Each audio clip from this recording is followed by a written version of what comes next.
Hi all சிவனே சொல்லி வீட்லயே இருந்திருப்பேங்க. அதுவும் வந்து ஈவினிங் டைம்னா கூட கொஞ்சம் பரவால்ல. ஆனா காலையில டைம்ல சுத்தமா வீட்ட விட்டு நகரவே மாட்டேனே! அந்த வெயில் பட்டாலே தலைவலி வந்து ரொம்ப அதிகமாயிடும். அதனாலேயே நான் வந்து வெயில் டைம்ல வெளியில போறதையே அவாய்ட் பண்ணிடுவேன். இன்னைக்கு என் தங்கச்சி திடீர்னு வந்து, "வா நம்ம வந்து ஏதாவது பர்ச்சேஸ் பண்ணிட்டு வரலாம்" அப்படின்னு சொல்லிட்டு ஒரு பொருள் வாங்க கூட்டு போயிருக்கா. நானும் சொல்லி நம்பி போனேங்க. நம்ப திருவொற்றியூர் தேரடிக்குள்ளேயே முடிச்சுட்டு வந்துடலான்னு. சரி, இங்க தானே கிட்ட தானே போயிட்டு ஒரு 1/4 மணி நேரம், 1/2 மணி நேரத்துல வந்துடலாம்னு சொல்லிட்டு கிளம்பி போனோங்க. அங்க போய் பார்த்தா, அந்த பொருள் வந்து கிடைக்கல. மேடம் கேட்கிற பொருள் அங்க இல்ல. ரேட்டுமே கொஞ்சம் அதிகமா சரி வா சொல்லிட்டு பாரிஸ் கூட்டு போயிட்டா. நாங்க இங்கருந்து வீட்ல இருந்து கிளம்புனதே 7 மணிக்கு 7, 7:15 கிளம்புனோம். அதுக்கப்புறம் பாரிஸுக்கு போனா எல்லா கடையும் வந்து முக்காவாசி கடை வந்து மூடி இருந்ததுங்க.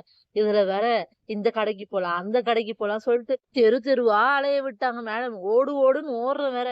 டைம் வேற அதிகமாயிடுச்சா 9:15 9:30 வரைக்கும் தான் ஷாப் வந்து ஓப்பனிங்ல இருக்கும். அதுக்கப்புறம் எல்லா ஷாப்பும் வந்து க்ளோஸ் பண்ணிடுவாங்கண்ணா. அதனால விறுவிறுன்னு ஓடுறோம், ஓடி வரோம். அங்க போய் பார்த்தா அந்த மேடம் கேட்கிற பொருள் இல்ல. எப்படியோ ஒரு வழியா 10 மணிக்கு வந்து பர்ச்சேஸ்லாம் முடிச்சுட்டு அகைன் வந்து வீட்டுக்கு வந்தோங்க. வரும்போது மேடம் ஜிக்கு ஃபோன் பண்ணி ஆட்டோல வந்துட்டாங்க.